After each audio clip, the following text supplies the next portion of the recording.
بسم اللہ الرحمن الرحیم۔ آج جو ہمارا ٹاپک ہے وہ ہے گریوٹی۔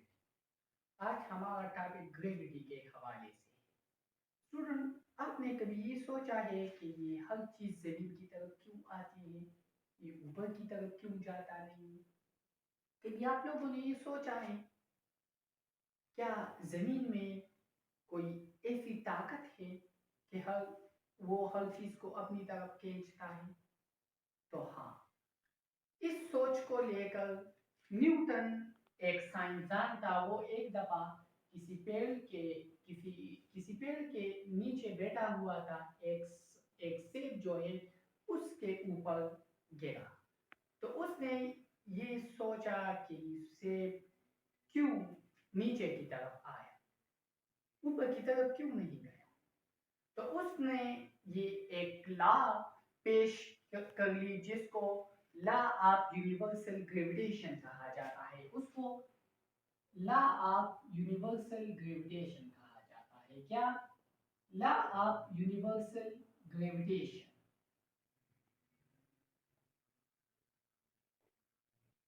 نیوٹن بابا اس میں یہ کہتا ہے کہ اس دنیا میں جتنے بھی باڈیز ہے ان تمام باڈیز کے درمیان ایک فورس ہے، جو یہ فورس ڈائریکٹلی پروپورشن ہے اس آبجیکٹ کے ماسس کو، اور انورسلی پروپورشن ہے ان کے درمیان ڈسٹینس اسکوئر۔ کس طرح؟ فار ایگزامپل یہ آپ کے پاس باڈی اے ہے اور یہ آپ کے پاس باڈی بی ہے، تو نیوٹن ہمیں یہ کہتا ہے کہ ان دو باڈیز کے درمیان ایک فورس ہے، جو یہ باڈی اے ہے اور یہ باڈی بی ہے، اس کے درمیان ایک فورس ہے، جو یہ فورس ڈائریکٹلی پروپورشن ہے ان کے پروڈکٹ کو، ان کے ماسس کو، جتنے ہم اس ماسس کو زیادہ کریں گے اتنا ہی یہ فورس زیادہ ہوگا، اور انورسلی پروپورشن ہے ان کے درمیان ڈسٹینس کو، جس کو ہم آر سے ریپرزینٹ کرتے ہیں، انورسلی پروپورشن ہے اس کے درمیان ڈسٹینس اسکوئر۔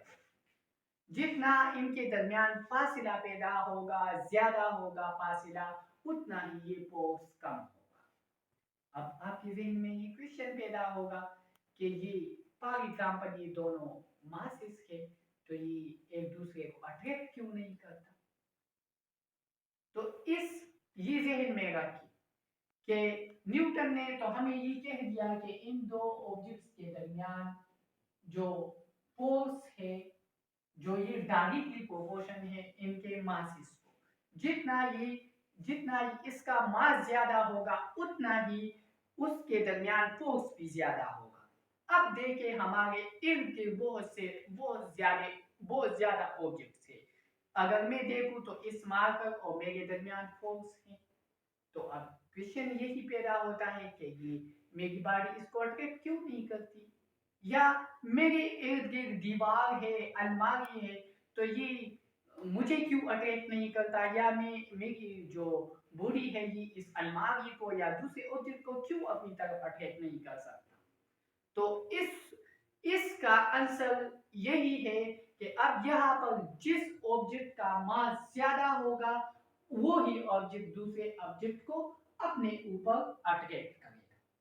تو لازماً بات ہے، اس کو دیکھیں، اگر ساری یونیورس میں دیکھیں تو زمین کا ماس جو ہے وہ کیا ہے، وہ بہت زیادہ ہے، اسی لیے ہر آبجیکٹ جو ہے وہ زمین کی طرف آتی ہے۔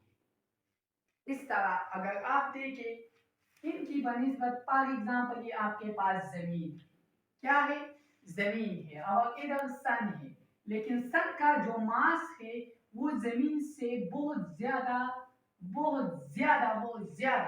مور اینڈ مور، سن کا جو ماس ہے وہ زمین کی بنسبت زیادہ ہے۔